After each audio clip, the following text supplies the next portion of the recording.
the first principles review. From the outside, it looks as though defence is swimming in money. On the inside,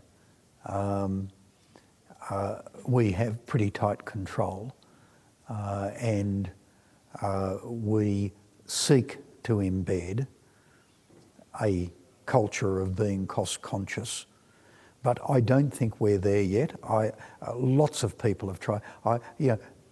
The person who follows me will have as much to do in that space as what I do, and that's acknowledging what people have done before I've been in my job. It would be a nonsense to leave you with the impression that I'm the first person to sit in my job and seek to embed cost consciousness.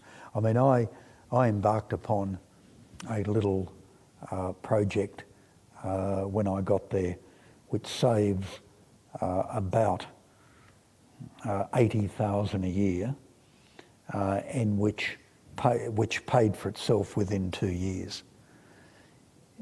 It wasn't easy to get that because people look at you and they simply say, this guy's mad. Managing a budget of 32 billion and he wants to go off about saving 80,000. He's lost his marbles. He's lost his perspective. And that's the cultural problem when you operate within a big budget. Can I just say that from my perspective, running a large organisation, which is mainly commercial aviation, is critical for our success. That our individual decision makers are thinking that way. We're not going to be completely too. And may I also say that the aerospace side of defence, what I've seen in the last 10 years, has been great for really good people. Thank you. Thank you. Can I just, before we end, just talk about some of the broader strategic challenges and the geopolitical tectonic shifts, if you like.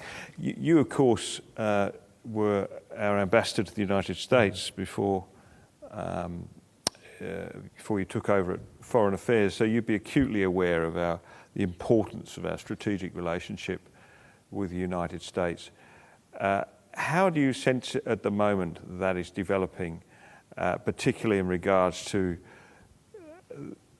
the US engagement in the Pacific region? Look, well, it's developing really, really well. You look at the Force Posture initiatives announced by President Obama and Prime Minister Gillard in November of 2011. They have been followed through. We have a rotational presence of about 1,150 Marines in Northern Australia for 6 months every year. That's going to build over time to 2,500. We'll have increased US air activity in Northern Australia. However,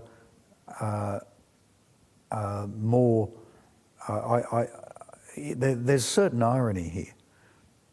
A lot of countries which in times past have sometimes questioned the US presence in East Asia are now some of the very countries that are very eager for the US to not only maintain its presence, but to expand its presence.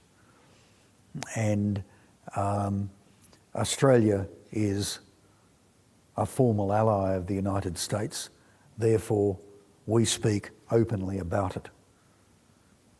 Many countries that aren't formal allies of the United States are more limited in how they can express themselves publicly, but I can guarantee you that what they say privately is equally clear.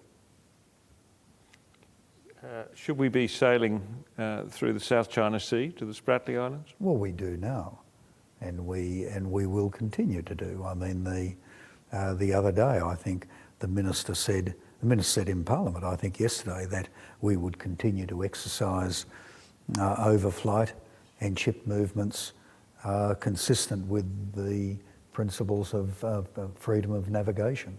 And yes, we will. I mean, that's... And our relationship with China at the moment, how do you sense? That's successive Australian governments since 1972 have sought to build that relationship. I think there's been a consistency right through that. You do get certain tensions in balancing competing dynamics, but you know, China's going to remain our largest trading partner for a long time. It's going to become an increasingly important foreign investor. That is a good thing.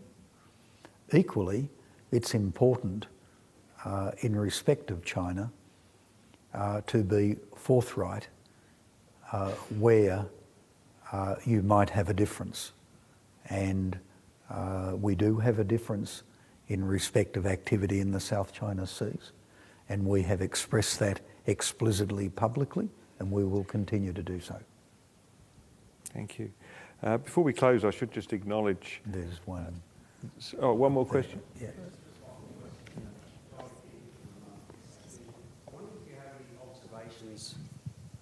I wonder if you have any observations on the changing nature of the relationship Defence has with industry, and I put that in the context of the Prime Minister's National Innovation and Science agenda and helping startups, the ideas boom, and also traditionally looking back, defence industry has been niche but very large providers, and government is now getting to the point where it needs to be able to innovate and adapt quickly and is perhaps more reliant on rapidly evolving commercial capabilities.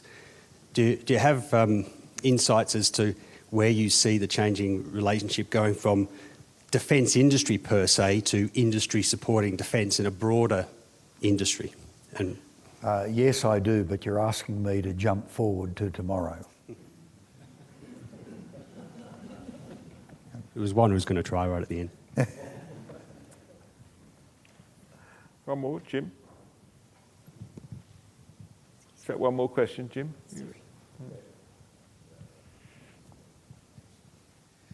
Dennis, Jim Gilchrist, a people question. There's a lot of talk about how we're looking after veterans, whether they still be serving or subsequently. Some of it is at best probably mischievous, and much of it probably is ill-informed. Are you able to say anything about how Defence is working closely with DVA to look after veterans and their families? Again, I think the ADF leadership take their responsibilities in terms of their people enormously seriously. And I have found it I've worked with Defence over a long period of time, but this is the first time I've worked in Defence. And I don't think I've experienced a leadership anywhere else in my working life which takes its responsibilities to its people as seriously as what it does. I suppose that's in part because they're commanding people who are in harm's way. Therefore, they're very conscious of the risks that they expose their people to. And they have close engagement with Vets Affairs. The interests of the ADF leadership does not end at the time someone leaves the ADF. It is a continuing interest. Thank you, Dennis. I might just call on Doug Park from Hawker Pacific just to say a few words.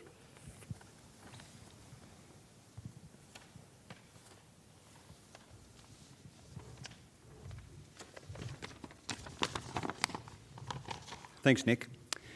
On behalf of Hawker Pacific and our co-sponsor, Raytheon Australia, and by extension, the Menzies Research Organisation, I'm very pleased to have been afforded the opportunity to deliver the vote of thanks to Secretary Dennis Richardson for addressing us here this evening. Hawker Pacific is an Australian international aerospace company with about half of its business offshore, principally in the Asia and the Middle East.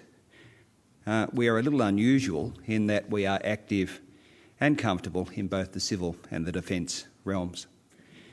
In relation to the presentation this evening, the presentation has been very relevant to our business, and as I'm sure we will all agree, we are in a very challenging time, to say the least.